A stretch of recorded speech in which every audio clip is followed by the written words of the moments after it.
In this video, we'll be creating a Blender Python script that controls the base color, metallic, and roughness properties of a material and applies it to an icosphere.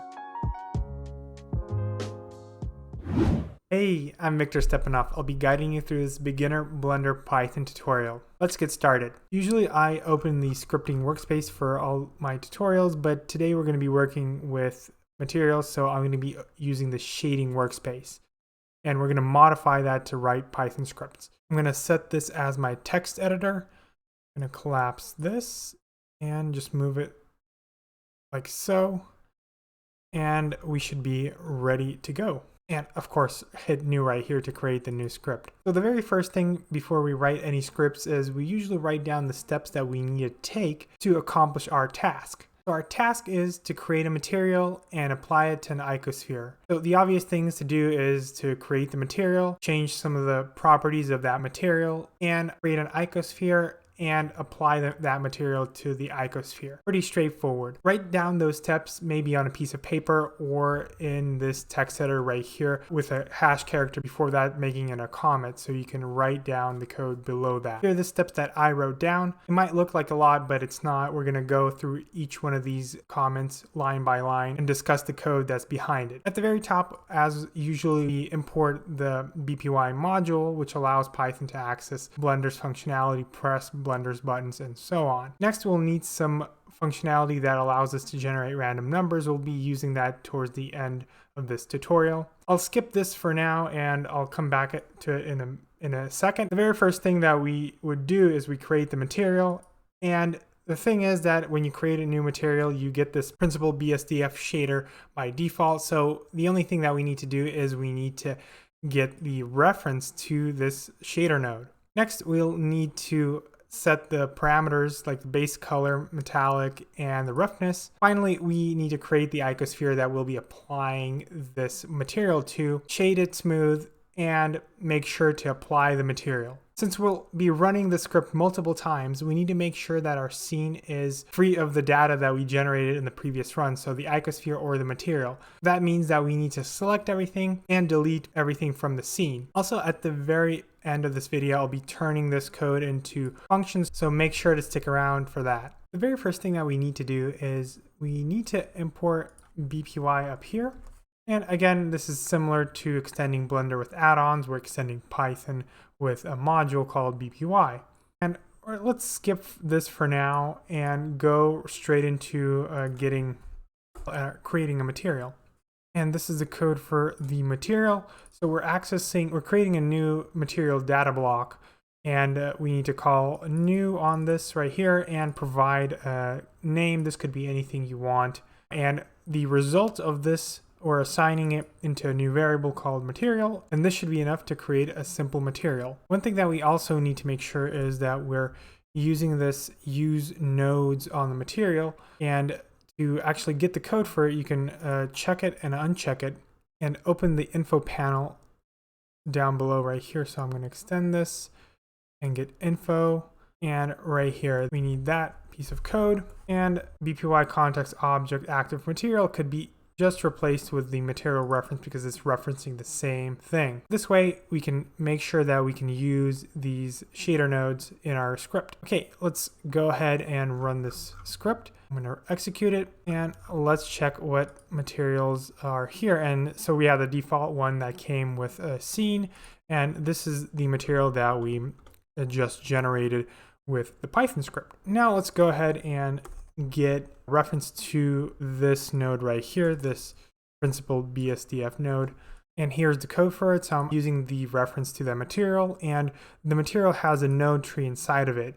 And that node tree contains a ton of nodes, and not a ton of nodes, but a couple in this case. I'm just referencing the principal BSDF by its name and assigning it into a variable that I can use right here to set different properties. And in particular, I want to set the base color. The thing is, I'm going to use this color picker just to set something like this. And then in the info panel down below, I'm getting some code that I can just copy and paste right here. This can be replaced by our reference. Oh, sorry, even more. So nodes. So this could be replaced by our reference to the principal BSDF node. And you can see that the color is represented by a tuple RGB and then alpha. And we're setting the default value of that input. And in particular, it's the base color. Instead of using the index, so all of these inputs right here in the principal BSDF node or any node in particular have a number value and index and starts with 0. So this is the very first input, right? And it's 0. And to make it more readable, you can use a text version and write the base color like so. Now this will allow us to set the base color for our principal BSDF shader node that we created. And this is not the best way to set colors in Blender Python. I have a whole video going over how to convert hex color codes into an RGBA value that Blender will understand. If you're interested in that, go ahead and check out that video. But I'm gonna just continue and update the metallic property and the roughness here. And here is the code for the metallic property and the roughness. So this will set metallic right here and the roughness right here. So that is going to be set by these values. And actually I want this color to be a bit on like the red side, since this is going to be a bit metallic. Maybe this will be a better color for that. And I'm just going to use that right here. I'm just going to copy again the tuple that represents the RGBA value. I'm going to replace it right here. Let's actually change this to something else. And let's go ahead and run our script, making sure that it still works. Okay, the script was executed. And now we can check out the material that we generated. This does look like what we have written right here in the script. Again, it's setting that value for the base color, the metallic, and the roughness to that particular value. One thing that I want to bring to your attention is each time we run our script, we're going to get more and more of these materials. I'm going to go ahead and run our script a couple more times. And then you can see that we're continuing to create more materials with the same name and that don't have any users in particular. They're not assigned to any object. And this is going to be causing us some issues. If we run the script 100 times, it's going to have 100 materials just floating around. We don't want that. And to do that, we're going to use some cleaning right here that's going to help us delete that orphan data. I created a short video explaining the idea behind what's going on. If you're interested, check out that video. I'm going to just go ahead and use the code that's going to clean up the orphan data. Actually, you can get the code for cleaning up that orphan data by going to File and then Clean Up and select this recursive unused data blocks and then just copy it, Control C, and that would copy the Python code that will execute that particular command. It gives us this command right here. And as soon as we run our Python script, this command will clear up all the materials that are not getting used by any object. So I'm going to go ahead and let's double check. So we have a number of materials here. I'm going to go ahead and run our script and then go check again and then go check our materials. And then we have one that is currently assigned to this cube and one that we just created. For example, if I delete this cube altogether, let's go ahead and run our script.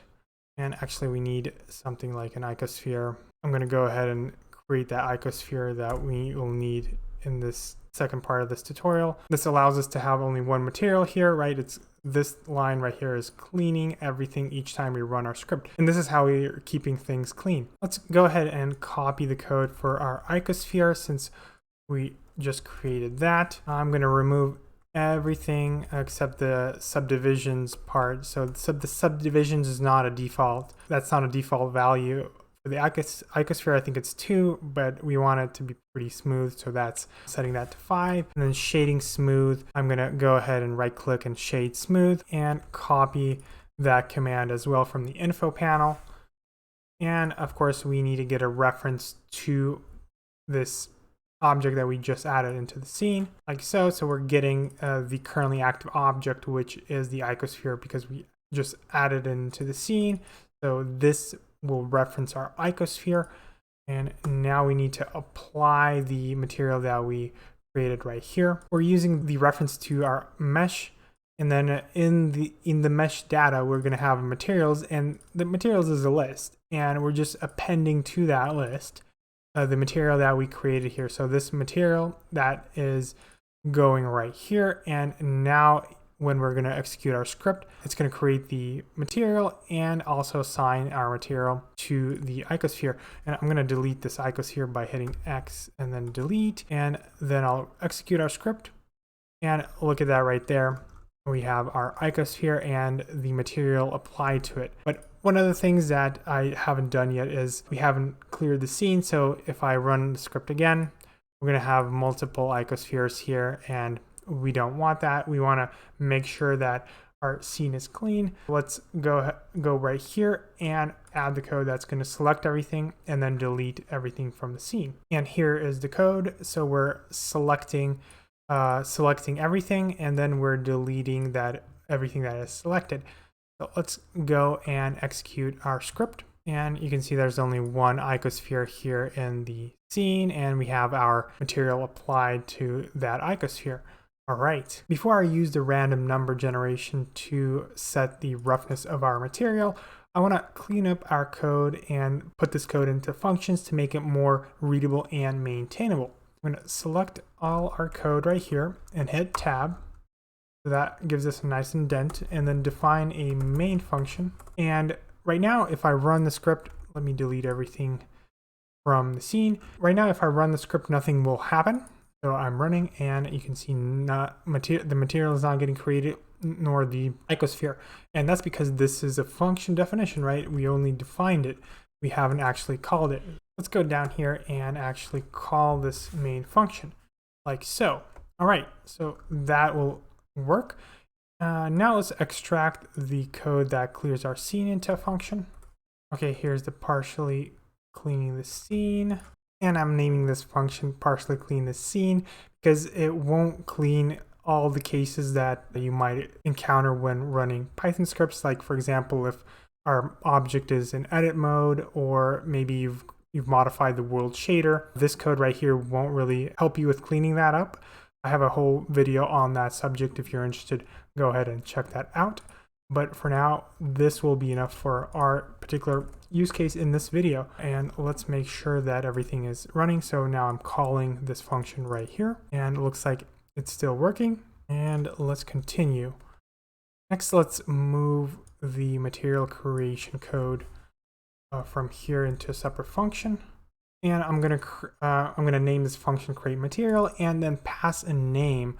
So instead of having this hard-coded value right here, we can go ahead and pass a name into this function, and that would be enough. So this will return a material. Again, so we're returning the material. Again, these don't have to be the same name. I'm just being a bit lazy with my naming. So that is there. And now I need to create the name itself, like so. Okay, that looks correct. I want to move it to make sure that script is still running, and it is. All right.